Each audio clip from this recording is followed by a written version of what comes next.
এক গায়ে ছিল কৃষক নিরীহ, সঙ্গী তার এক ময়ূর, রঙে ভরপুর, নিহ অমরুদ বেচে সে চালাত সংসার, প্রতি সকালে যেত বাগানে, জীবন ছিল সস্তার।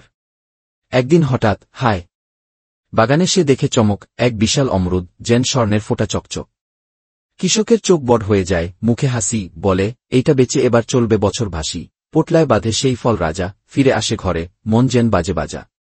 কিন্তু হঠাৎ ছায়া পড়ে মাথার উপর, এক বিশাল বাজ, চোচে টেনে নিয়ে যায় অমরুদ সেই দূর।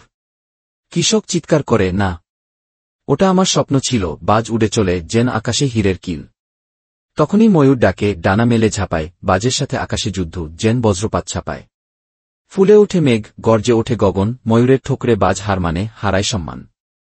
ময়ূর নিয়ে আসে অমরুদ ফিরে, কৃষকের হাতে তোলে, চোখে জল, মুখে ধীরে। কিন্তু তবুও কৃষক কাঁদে চুপে চুপে, দেখে ময়ূর, ভাবে কি এই তো জয় হল রূপে। কারণ কেউ লাইক করেনি, সাবস্ক্রাইবও না।